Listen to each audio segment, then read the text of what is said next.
며칠 전 매일경제 일면 기사 제목이 이랬습니다. 내년에도 공시가 올려 보유세 부담 더 커진다.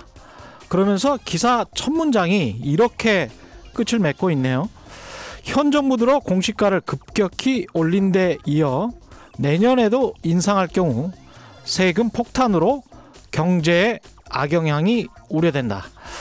익숙하시죠? 이런 문구들 일본말에서 나온 것 같기는 합니다만은 기자들의 은어이기도 해서 역설적으로 이런 단어를 쓰지 않을 수가 없습니다. 이런 걸 기자들끼리 흔히 하는 말로 구라, 한국말로 거짓말 이렇게 이야기하죠. 왜 거짓말인가? 어떤 부분이 그런가? 이런 기사 말고 다른 경제 기사들도 마찬가지인가? 오늘 집중적으로 짚어보겠습니다. 경제 기사가 당신을 속이는 다양한 방법. 안녕하십니까? 세상에 이익이 되는 방송 최경영의 경제쇼 출발합니다. 저는 진실탐사 엔터테이너 KBS 최경영 기자고요. 이 시간 유튜브로도 함께 하실 수 있는 거 아시죠? 지금 접속해 주십시오.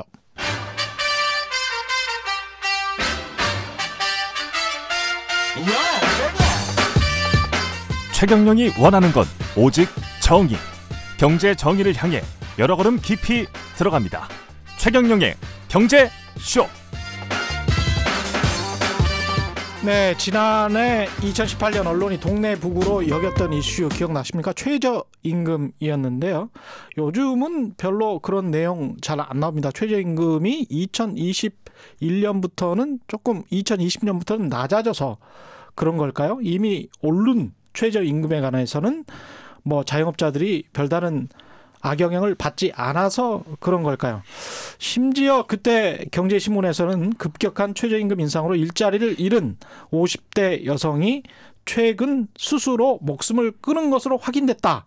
가짜뉴스였는데 그런 가짜뉴스까지 만들어낸 사태가 있었습니다. 문제는 이런 왜곡 가짜뉴스가 실제 소비를 감소시키고 경제에 악영향을 되레 미치기도 하는 게 가장 큰 문제겠죠. 그리고 경제적인 원인이 잘못 진단이 되면 경제에 관한 대책, 정부의 정책도 왜곡될 수밖에 없다는 게 가장 큰 문제입니다.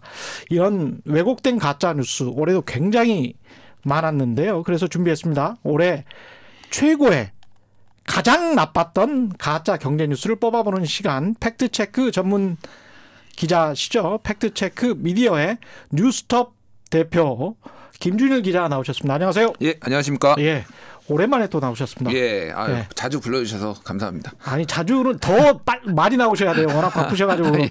그런 것이고 요새 또 저 국민 TV에서 예, 뭐 저 프로그램 맡고 계시죠. 예, 그 10월부터 예. 김준일의 핫식스라는 데일리 시사 프로그램을 6시에 시작을 하는데요. 예. 제가 뭐 사실 국민 TV랑 직접적인 인연은 없었는데 국민 TV가 한때 굉장히 대한 언론으로서 잘 나갔지 않습니까? 예. 근데 좀 내분으로 어려움을 겪고 있는데 좀 살려보자라는 그런 제안을 받아서 열심히 하고 있고요. 두 달 예. 동안 한 구독자 34,000명 정도 늘었습니다. 아, 그렇군요. 예. 김준일의 핫식스 또 자주 들어주십시오. 6시에 하니까요.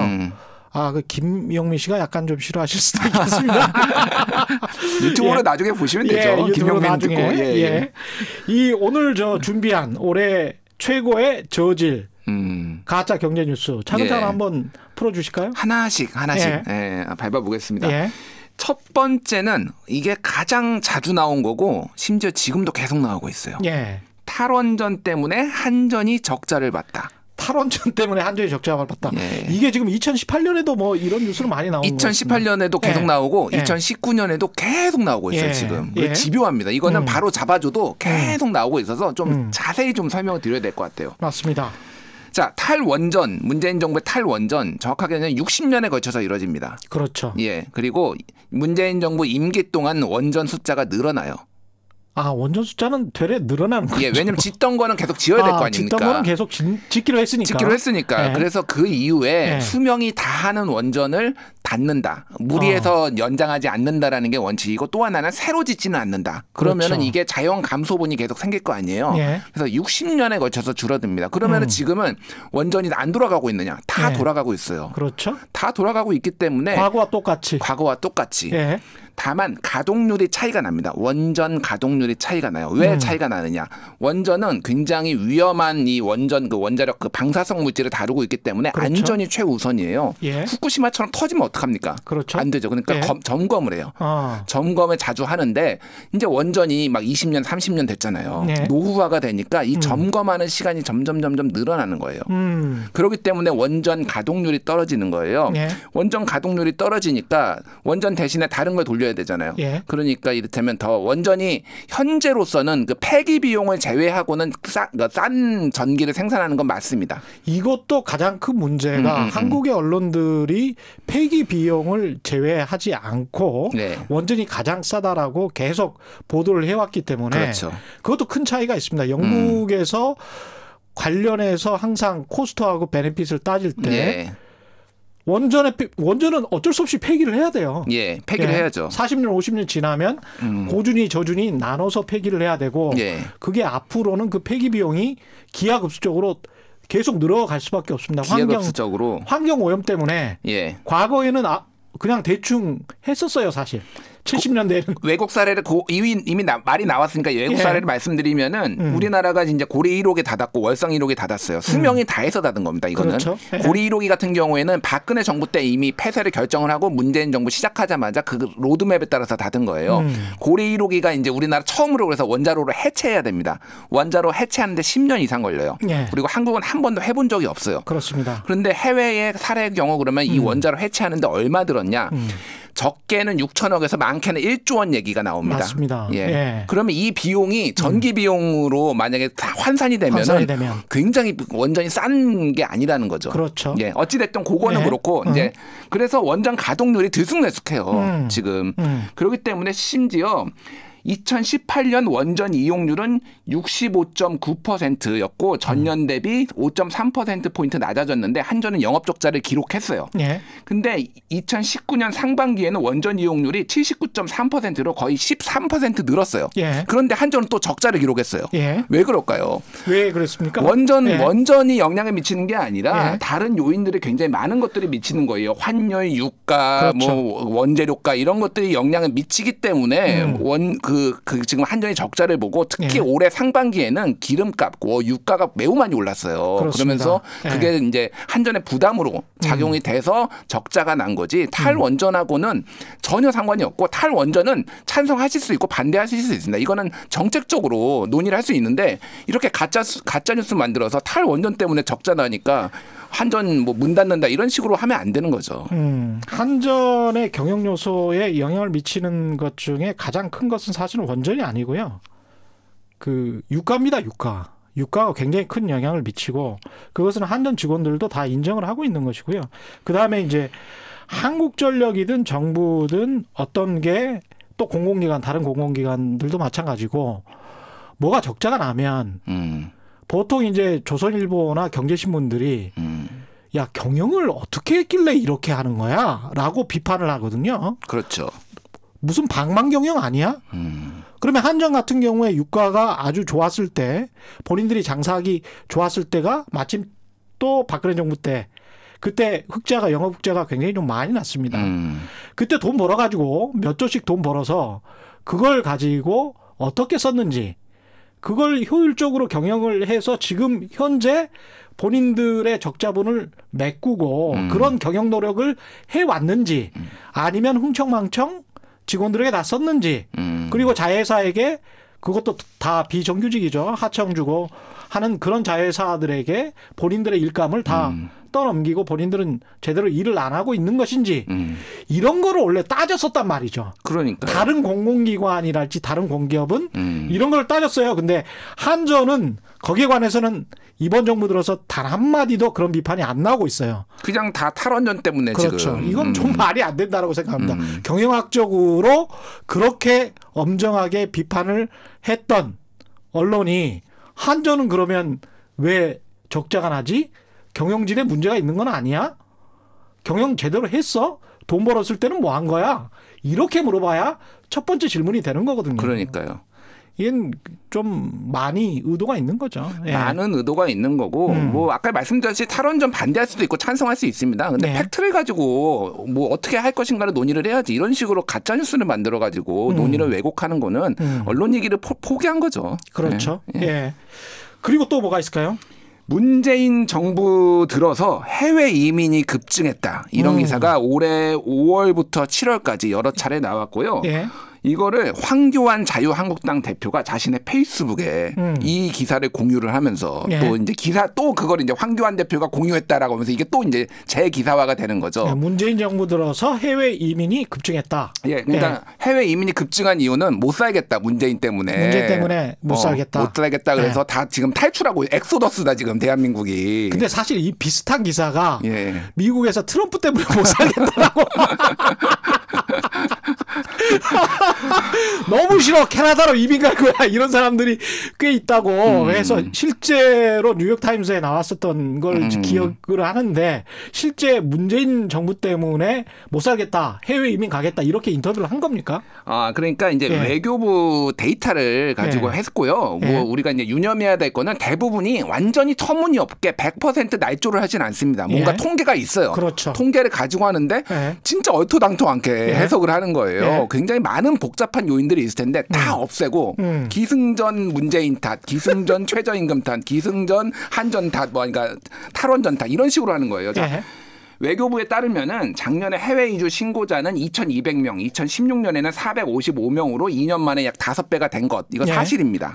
그럼 그렇죠. 왜 늘었느냐를 봐야 되는 거예요. 뭐가 있었냐면은 법이 바뀌었어요. 법이.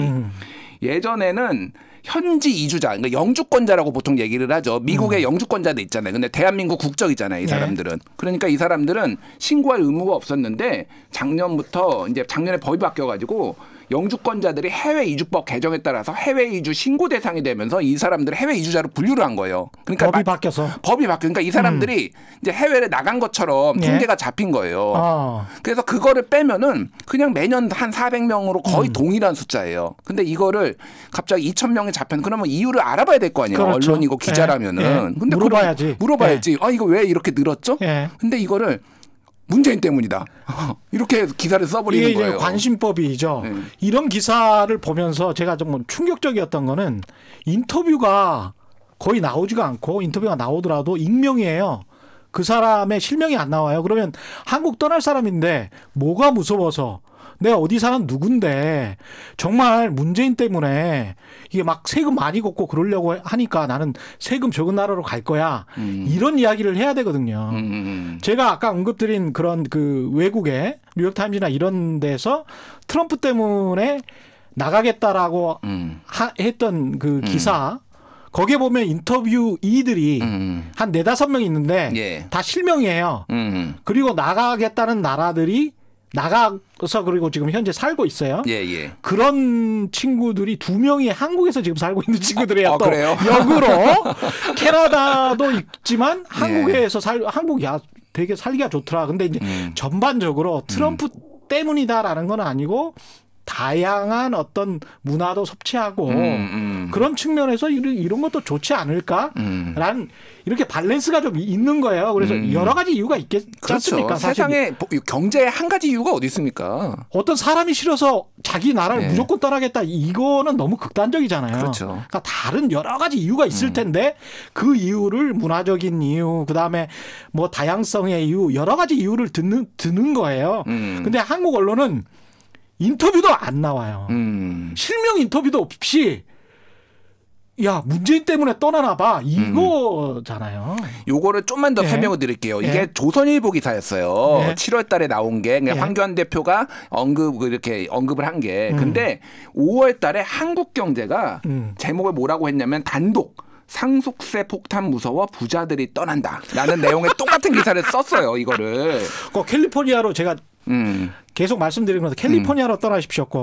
그쪽에서 상속세 정말 가서 폭탄 한번 맞아보시길 기대합니다. 근데 이거를 제가 말씀드리는 거는 뉴시스가 팩트 체크를 했어요. 상속세 피하러 해외 이주 급증 물음표, 실제 이주자 오히려 감소라고 해서 팩트 체크를 한 거예요. 근데 이거를 2달 뒤에 조선일보가 한국경제에 썼던 거를 그대로 우리 용어로 방송에 적절하지 않지만 베낀 거죠. 우락 뭐 하는 거. 그거를 그대로 했고 팩트 체크가 이미 된 기사가 있음에도 불구하고 무시한 거예요. 정치적 의도가 있는 거죠, 이거는. 그러면. 그렇죠. 이게 지금 그 비슷한 이야기가 이민이라는 단어가 최근에도 이 매일경제의 김기철 기자라고 있는데 페이스북에 공개를 한 내용이니까 제가 그대로 읽어드리면 중앙일보에서 이런 기사를 썼어요. 대형마트 이어 편의점도 이민 간다. 이런 기사가 있는 거예요. 일자리도 날아간다. 이게 기사 제목이에요. 근데 이제 김기철 기자가 매일경제신문 기자입니다, 여러분. 대형마트와 편의점이 해외로 나가는 것이 국내 규제 때문이라고 지금 이 기사에서는 썼는데 그게 맞냐? 이 사람이 20년이 넘은 기자인데 저보다 1년 후배입니다. 기자는 자기의 생활을 한번 뒤돌아보면서 기사를 썼으면 좋겠다. 나만 해도 예전에는 한 달에 2번은 이마트 가서 물건 사온 것 같은데 지난 2년 동안 한 번도 대형마트 안 갔다. 대형마트 오프라인 매장의 위기는 규제 때문이 아니라 라이프 스타일의 변화 때문이다. 증권부 기자들이 쓴 이번 분기 이마트 실적 기사라도 한번 읽어봐라. 본인이 증권부이기 때문에 이런 이야기를 한 것 같고 대형마트 실적의 문제가 뭔지 그 기사만 봐도 보인다. 이게 지금 라이프 스타일의 변화고 그리고 라이프 스타일이 변하지 않은 외국에 가서 대형마트를 아직까지 찾는 개발도상국들이 있을 거 아닙니까? 예. 거기에 가서 새로운 사업을 벌리는 게 뭐가 나쁩니까? 아니 해외 진출해서 개척해야 되는 거 그렇죠. 아닌가요? 예. 그것도 근데 이민을 간다라고 쓰는 거죠. 못 살겠다 떠나보자 이런 분위기로. 규제 때문에. 대단합니다. 대단합니다. 이런 것들은. 그래서 좀 제대로 의식이 있고 경제기사를 써왔던 기자들도 이렇게 이건 좀 심하다 지금 상황은. 이민을 아무 때나 갖다 붙여요. 예. 마트나 뭐 편의점도 이민 간다. 뭐 이렇게 이야기를 하고 있죠. 근데 아까 상속세 이야기 하셨잖아요. 예. 상속세가 진짜 그렇게 한국이 높습니까? 자, 이것도 또 올해 3월부터 5월까지 한 2-3달 동안 계속 나왔던 거예요. 그랬죠? 기업 상속세가 65%라서 살 수가 없다. 그래서 기업을 다 팔아야 되고 물려받는데 이런 주장들이 처음에 어떻게 나왔냐면 강호갑 한국중견기업연합회 회장이 갑자기 뜬금없이 상속세 65%다라고 얘기를 한 다음에 2달 있다가 대한상공회의소에서 상속세를 낮춰달라. 65% 때문에 도저히 우리는 기업 경영 못한다라는 내용이 나온 거예요. 팩트 체크를 좀 해보면은 우리나라 증여세법이 규정한 거는 상속세율 최대 세율은 50%입니다. 일단. 근데 여기에 재계가 주장하는 65%는 의결권이 있는 지분의 과반 이상을 보유한 대기업 최대 주주가 과세 표준 최고 구간이 30억 원 이상의 주식을 물려줄 경우를 가정을 해야 되는 거예요. 그러면은 이게 복잡하니까 한마디로 얼마 정도를 물려받아야지 65%가 되느냐.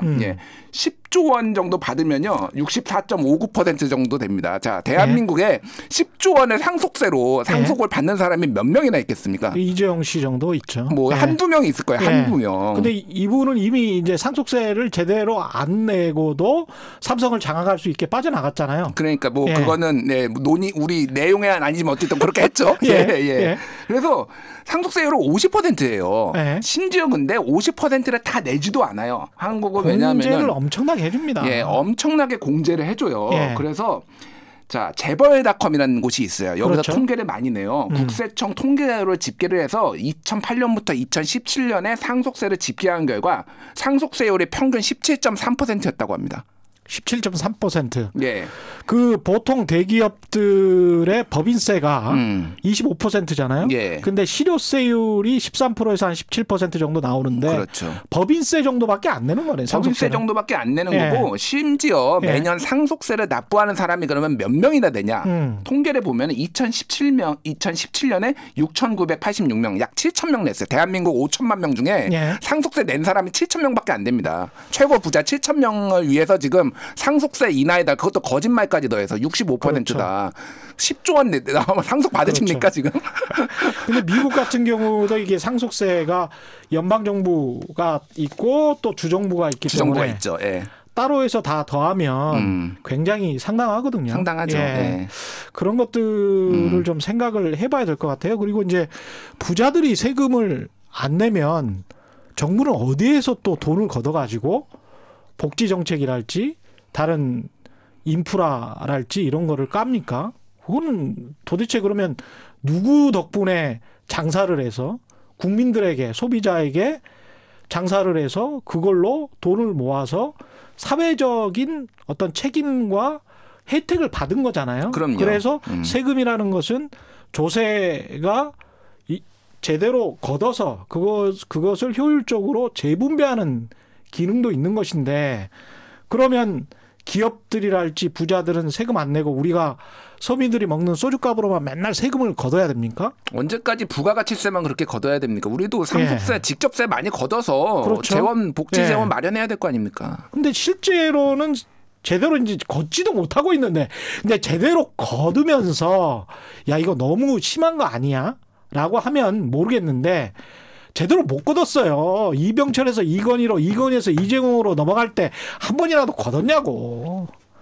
정의선으로 넘어갈 때 걷었습니까? 못 걷었잖아. 다 빠져나가잖아요. 다 빠져나갈 그 법적인 구멍은 많이 있으면서 다 아시면서 이러는 거는 아니지 기자님들아. 안 그렇습니까? 저는 참 이건 좀 너무 의도가 있는 것 같아요. 네. 예. 뭐 왜냐하면 대부분 이분들이 광고주잖아요. 광고주나 그렇죠. 광고주 기업이니까 아무래도 그렇습니다. 뭐 심기를 불편하게 하면 안 되니까. 예. 아니 근데 이런 식의 기사는 정말 그 대중 매체이지 않습니까? 여러 사람이 보고 어떤 신문사는 우리는 100만이나 봐. 발행 부수만 100만이야. 이렇게 이야기를 하는 대중 매체잖아요. 대중 매체에서 부자들을 옹호하면서 특정 단 0.00001%를 옹호하면서 상속세를 이렇게 많이 거두면 안 되라고 노골적으로 수십 년 동안 계속 이야기를 하는데 실제로는 상속세를 별로 안 걷는 나라. 선진국에 이런 나라, 이런 매체가 있는지 한번 찾아보세요. 영어권에서는 진짜 없어요.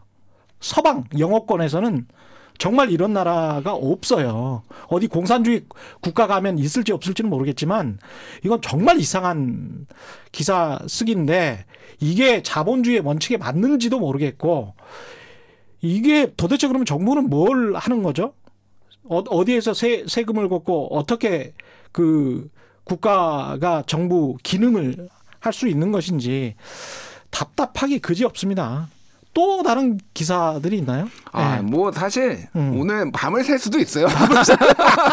근데 너무 많아. 제한된 시간이 있으니까 예, 저희가 대표적인 것만 예. 뽑아온 거고 이거는 사실은 그러니까 작년 12월에 올해 기사는 아닌데 워낙 너무 임팩트가 커가지고 그렇죠. 가져와 봤습니다. 예. 자, 주 52시간으로 밤에 보일러 기사도 못 온다라는 C일보. 주 52시간에 관해서는 정말 많은 기사들이 나오더라고요. 예.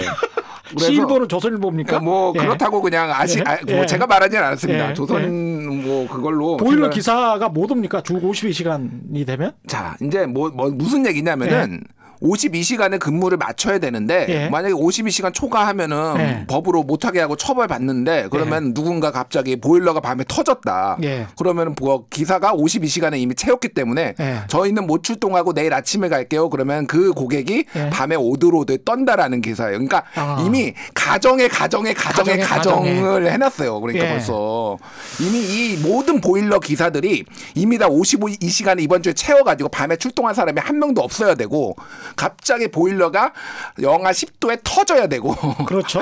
그래서 전화를 했는데 뭐 안 받거나 뭐 못 나간다고 얘기를 해야 되고 이런 예. 가정을 지금 한 거예요. 근데 심지어는 이게 팩트도 아니었어요. 팩트도 아니에요. 예. 그러니까 팩트도 아니에요. 주 52시간 같은 경우에는 예. 기업의 어떤 규모에 따라서 차등 적용하게 돼 있었어요. 그래서 네. 이게 작년 12월에 나온 거니까 올해 1월부터 그렇게 안 된다라고 지금 제목을 그렇게 뽑았거든요. 네. 근데 이 보일러 고치는 데는 100인 미만의 그 보통 사업장이에요. 그렇죠. 그렇기 때문에 올해 적용이 안 돼요. 주 52시간이. 밤에 오들오들 떠는 일은 앞으로도 잘 없을 거는 같은데 저는 이걸 두 가지 측면에서 봅니다. 우리가 유럽 여행을 하는데 4시 정도 되면 상점들 문을 다 닫아요. 그렇죠. 굉장히 불편하죠. 조선일보 기자는 유럽 여행 가지 마세요. 예? 유럽 사람들 왜 이렇게 게으른 거야? 4시에 왜 문을 닫아? 예? 근데 경제라는 것이 그런 어떤 관행, 문화, 법, 제도가 있으면 또 다른 효과가 있고 물론 조선일보가 걱정하는 것처럼 부작용도 있을 수가 있겠죠. 근데 또 다른 효과는 그래서 사람들이 가정에 충실해지고 그렇죠. 그다음에 가정이 화목해지고 가정이 화목해지면 생산성이 올라갈 수 있습니다. 그렇죠. 예? 매일 부어라 마셔라 해서 2차, 3차까지 가가지고 그렇게 해서 다음날 오전에는 출근했지만 계속 잠자고 있으면 생산성이 올라갑니까? 그런 식으로 80년대, 90년대 일했잖아요. 그렇게 일하지 말자고 해서 토요일에 우리가 휴무제를 도입한 게 한 10년 안팎되잖아요. 그렇죠. 그때 한국 언론들 제가 기억하는데요. 망한다 그랬어요. 다 망한다고 그랬어요. 주 5일째 하면. 주 5일째 하면. 네. 망했습니까? 지금 유럽은 주 4일째 지금 하려고 그렇죠. 그렇게 지금 천천히 전환하고 있어요. 예. 5일도 너무 길어. 예. 그래서 주 4일 해야 된다라는 그런 사회적 독일이나 이런 데 분위기가 되고 있는데 그렇죠. 지금 주 52시간이 사실은 원래 법으로는 주 40시간입니다. 우리가. 그렇죠. 근데 예. 52시간까지 시킬 수 있다라는 거예요. 그래서 52시간을 넘어서 워낙 많이 시키니까 법으로 안 되게 금지한 건데 이거를 뭐 마치 지금 그렇게 지금 심지어는 야금야금 다 지키고 있어요. 심지어는 52시간 넘겨서 대한민국이. 이게 이러면서 삶의 질이나 국민의 행복을 이야기를 하는 이 언어 도단 자기 모순. 통계를 하나 말씀드리면 예. OECD 국가 중에서 예. 노동 시간이 전 세계 그 OECD 국가 2위입니다. 그렇죠. 긴 거는 멕시코가 제일 길고요. 그다음에 예. 대한민국이에요. 근데 멕시코보다 우리가 훨씬 잘 살거든요. 아니 그러니까 예. 뭐 우리나라보다 못 사는 나라들도 훨씬 더 이제 뭐 소위 그렇죠. 말해서 그 GDP 낮은 나라들도 훨씬 많이 쉬고 있고 예. 대한민국 언제까지 이렇게 빼빠지게 일을 해야 됩니까? 그러니까. 내수 경제 살리려면 쉬어야지. 예. 그리고 살릴 거 아니에요. 돈을 쓸 거 아니에요. 아니 그리고 좀 사람이 창의성이 높아지려면 구글은 미쳤다고 그렇게 높은 고액 연봉자들 고용해놓고 야 일하지 말고 니들 맘대로 해. 맘대로 해. 어디를 가 있더니 나 모르겠어. 근데 성과만 가져와. 그 구글에서 잠시 구글에서 그런 것들을 경영의 효율성, 일의 효율성에 관해서 생각을 안 하고 그런 일을 할까요? 우리가 앞으로 4차 산업혁명이랄지 이런 것들을 생각하면서 어떻게 하면 직업의 미래, 일의 미래를 고민하면서 창의적인 산업으로 바꿔야 된다.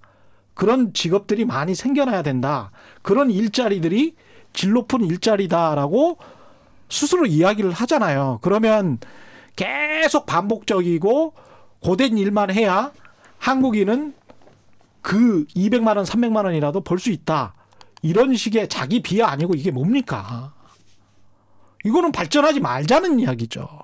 같이 잘 먹고 잘 살면서 창의적으로 뭔가 선진국으로 가서 행복하게 살지 말고 우리는 비루하게 항상 살자는 이야기지. 또 하나가 이제 우리가 하나 고민을 해야 될 거는 네. 산업이 고도화되고 예. 자동화되지 않습니까? 예. AI 인공지능 발달하고 그래서 지금 점차적으로 인간이 직접 노동을 해야 되는 분야들이 줄어들고 있고 노동 시간도 단축되고 있어요. 예. 그러면 이제 우리는 이 노동 시간이 단축되는 인공지능의 시대에 4차 산업혁명 시대에 무엇을 할 것인가를 그렇죠. 지금 고민을 해야 되는 거예요. 예. 그래서 뭐 빌 게이츠나 이런 사람들은 로봇에 도입해야 된다. 이제는 그렇죠. 그런 얘기도 나오고 있는데 예. 우리는 언제까지 지금 예. 더 많은 시간을 일을 해야 된다라고 타령을 하고 있습니까 지금. 그렇죠. 4차 산업혁명 시대입니다 이제는. 그러니까 경제학자들이 그렇게 이야기를 하잖아요.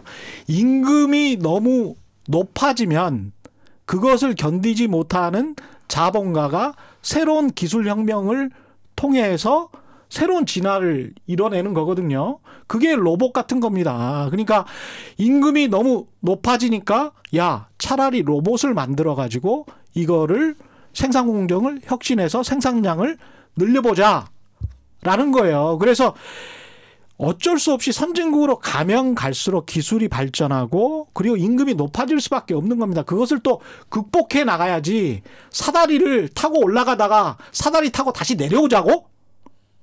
그런 이야기예요. 이게 지금 주 52시간제와 관련해서는 왜 이렇게 퇴행적으로 사고를 하는지 모르겠어요. 예. 그러니까요. 또 있죠. 많죠. 너무 많아요. 예, 이거는 사흘 전에 나온 기사예요. 예, 사흘 전에. 예, 예. 편의점 풀타임 일자리 4만 개 사라졌다. 예. 예, 이거는 사실이에요. 편의점 풀타임 일자리가 예. 4만 개가 사라졌다. 4만 개가 통계상으로 보니까 실제 그렇게 나왔어요. 그러면 이제 해석을 해야 될 거 아니에요. 뭐 M 경제신문이 썼고요. 그래서 매일경제. 예, 예. 아까 매일경제 기자 한 명 칭찬했는데. 예. 예, 하여간 예, 언론사하고 기자는 또 따로 올 수 있으니까요. 예. 자, 이유는 뭐냐? 예. 역시 답습을 했어요. 기승전 최저임금. 최저임금이 많이 올라서 편의점이 일자리가 4만 개가 사라졌다. 근데 우리가 아까 전에 또 계속 얘기하는 거지만 예. 경제가 그렇게 단순하지 않습니다. 단순하지가 않아요. 예. 예. 복잡한 여러 요인들이 있잖아요. 그렇습니다. 자, 한국은 편의점의 왕국이라고 불리는 일본보다 인구당 1.5배 편의점이 많습니다. 전 세계에서 편의점이 가장 많은 나라예요. 예. 인구 비례. 급격하게 늘어났었습니다. 급격하게. 장사가 좀 된다고 예, 예. 하니까. 그렇죠. 예. 장사가 된다고 하니까. 자, 2017년 기준으로 한국의 편의점, 일본의 전체 편의점이 5만 6천 개인데, 한국 같은 경우에는 몇 개죠? 제가 헷갈리네요.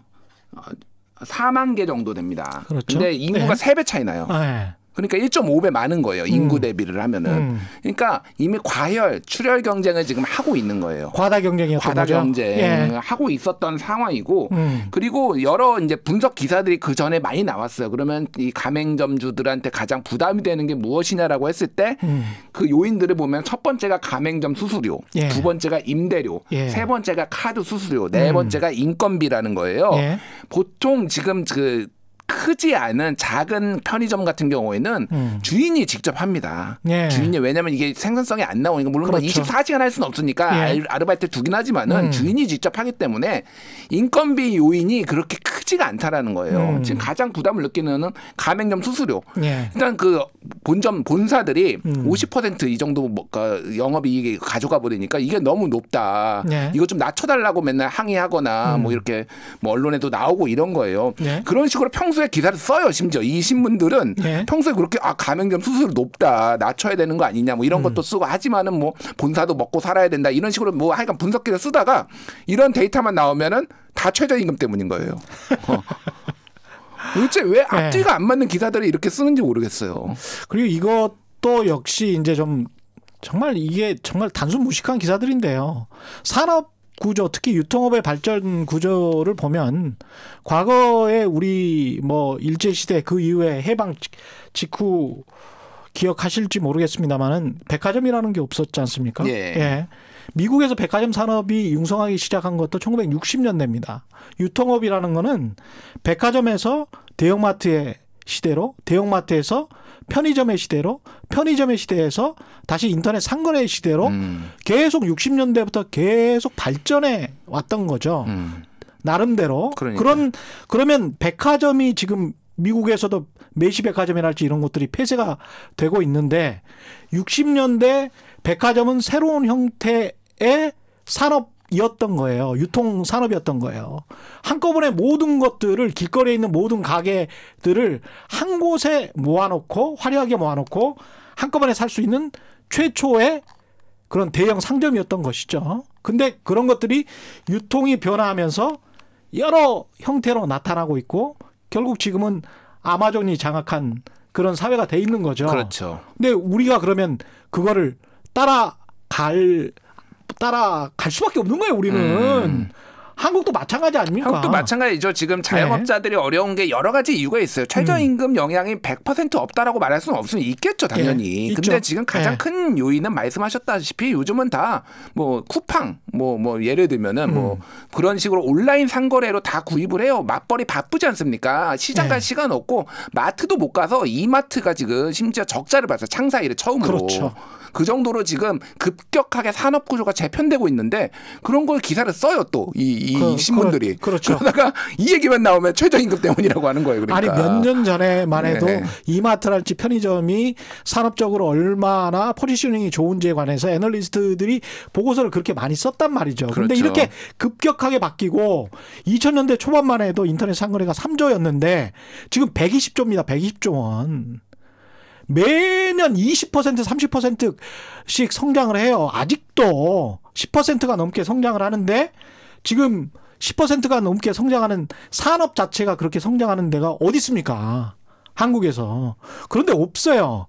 그러니까 인터넷 상거래 쪽으로 자꾸 다 몰릴 수밖에 없고 이게 또 과당 경쟁화되면 독과점화 될 것이고 그런 산업의 과정을 이렇게 쭉 거치는 거잖아요. 독과점화되면 순이익이 또 엄청나게 많이 남잖아요. 그럼요. 편의점 같은 경우도 한 두세 개 업체가 독과점화해서 한동안 몇 년 동안 정말 주가가 폭발적으로 올랐지 않습니까? 그렇죠. 그런 것들을 좀 자세히 보면 투자에도 도움이 됩니다. 기사를 보면서 판단을 하면 이런 기사를 보면서 판단을 하면은 이게 어떻게 산업이 돌아가고 있는지를 판단할 수가 없죠. 예. 또 다른 또 있습니까? 예. 자, 4대 보험료가 급등한 이유가 소주성 때문이다. 소득주도 성장 때문이다라는 이제 기사들이 또 최근에 나왔어요. 이것도 한두 달 정도. 4대 보험료가 급등한 예. 이유가 소주성 때문이다. 예. 이거 맞는 이야기 같기도 하고. 한 절반의 진실 정도 됩니다. 예. 뭐 그러니까 아주 틀렸다라고는 볼 수 없는데 예. 이제 이거에 또 해석에 대해서 여러 가지 이유가 있는 거죠. 일단 4대 보험료를 많이 내면은 좋은 건가요? 나쁜 건가요? 어떻게 생각하세요? 4대 보험료를 많이 낸다는 거는 기업이 또 매출을 많이 올리고 또 고용자도 많아지고 또는 고용인을 계속 유지할 수 있다. 그렇기 때문에 기업 입장이랄지 노동자 입장에서는 내가 4대 보험료를 많이 내고 있다는 거는 최소한 일자리를 유지하고 있다. 이런 측면에서 보면 또 굉장히 긍정적으로 볼 수가 있는 것이죠. 사실 예. 4대 보험이잖아요. 이게 4대 보험이라는 거는 거의 준조세 성격이에요. 그렇죠. 준조세라서 이를테면은 실업급여는 실업을 하는 사람들이 많이 늘어나면은 그 사람들을 돕기 위해서 주는 거잖아요. 그렇죠. 그러니까 예. 이를테면은 지금 뭐 고용자도 많이 늘어나지만 인구가 아직도 늘어나기 때문에 실업자도 늘어나요. 그래서 실업급여 역대 최다, 뭐 역대 최대액 막 이런 기사들이 나오는데 당연한 거예요. 그렇죠. 경제 규모가 커지면은 예. 취업자도 늘어나고 실업자도 늘어나기 때문에 예. 당연히 그 규모도 실업급여도 늘어나야 되는 거예요. 그러니까 모든 거를 역대 최대. 이를테면은 지금 슈퍼 예산 500 몇 조, 네. 초초초 슈퍼 예산, 초초초 울트라 슈퍼 예산 네. 이렇게 지금 수식어를 갖다 붙이고 있잖아요. 그렇죠. 경제 규모가 커지면은 그렇죠. 당연히 커지는 거예요. 그러니까 지금 이것도 마찬가지예요. 예. 4대 보험료가 예. 급등한 이유. 그러면 정말 급등을 했느냐? 예. 자, 박근혜 정부 때는 2.7% 올랐고요. 이명박 정부 때는 5년 동안 7.6% 올랐는데 문재인 정부 때보다 이명박 정부가 더 많이 올랐어요, 지금. 예. 그러니까 이게 과도하게 눈에 띄게 많이 오른 것도 아니에요. 심지어 박근혜 정부 때보다는 많이 올랐지만 이명박 정부 때는 아직 덜 오른 상태고요. 예. 그리고 이거는 아까 말씀드렸듯이 경제 규모가 커지고 지금 이 준조세, 사회복지제도를 강화하다 보니까 좀 더 많이 걷는 거예요. 다만 그러니까 직장인 같은 경우에는 좀 더 많이 몇만 원이 더 빠져나가면은 예. 불만인 건데 이거는 고소득자일수록 더 많이 걷기 때문에 예. 조세 형평, 그건 이제 조절하는 능력이 있는 거죠. 그러니까 이것도. 사실은 이제 4대 보험료도 어떻게 보면 그 사업주들의 입장에서 가장 타격을 입는 게 이제 4대 보험이거든요. 그렇죠. 왜냐하면 직장인들 월급을 주는 것뿐만이 아니고 사업을 한번 해보신 분들은 아시겠지만 한 150%를 계산을 보통 하더라고요. 그러니까 100%가 임금이면 50%를 더 계산을 하는 거예요.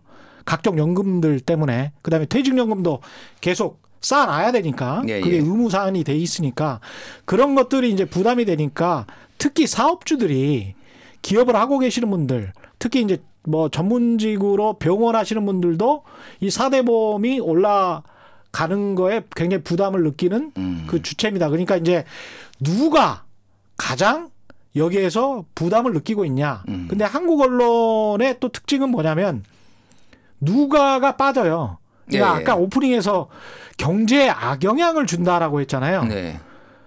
세금이 올라서 경제에 악영향을 주는 건지 세금이 아까 같은 경우는 종부세나 보유세 아닙니까? 예.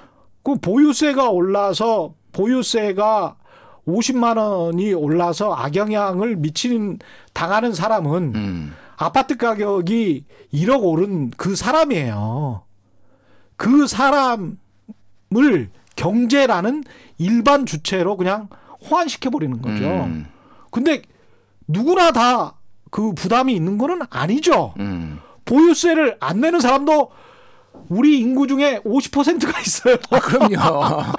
땅이나 토지나 부동산이 전혀 없는 사람들도 많아요. 근데 왜 그 사람들은 무슨 악영향을 도대체 받습니까? 그거와 연결해서 최근에 네. 지금 또 몇몇 경제신문들이 낸 게 종부세 폭탄. 작년에 100만 원 나왔는데 올해 200만 원을 받았다. 이건 폭탄이다. 또 기사들이 예년에 많이 보셨던 그렇죠. 기사들이에요. 네. 기사가 나왔어요. 그럼 그 기사가 정확하게 팩트에 기반하려면은 가로 열고 100만 원에서 200만 원 한다면 가로 열고 집값이 얼마가 올랐는지를 써줘야 될 거 아니에요. 그렇죠. 예, 8억 원이 올랐어요. 한 7억 원에서 8억 원이 올랐습니다. 집값이. 그래서 100만 원에서 200만 원이 된 거예요. 그럼 이분은 뭐 어느 분인지는 모르겠으나 이분은 100만 원을 내는 게 1년에 100만 원을 내는 게 힘들어서 나는 이 집을 팔아야 되겠다라고 생각을 할까요? 그게 참 중요한 것 같습니다. 그러니까 이익을 드러내면서 이게 이 사람의 이익이고 이게 이 사람의 손해고 이게 이 사람의 또 다른 이익인데 그중에서 자본주의와 우리가 민주주의를 같이 하는 것이기 때문에 그래서 여러분이 선택을 하세요라고 하면 되는 거거든요. 근데 이익이나 손해에 있어서 어떤 사람의 이익은 일부러 감추고 기업을 하는 사람들의 이익은 감춰버려요. 상속세나 이런 것들을 낮추면 법인세를 인하하면 경제에 좋다라고 하는데 경제에 좋기 전에 기업주들에게 좋겠죠.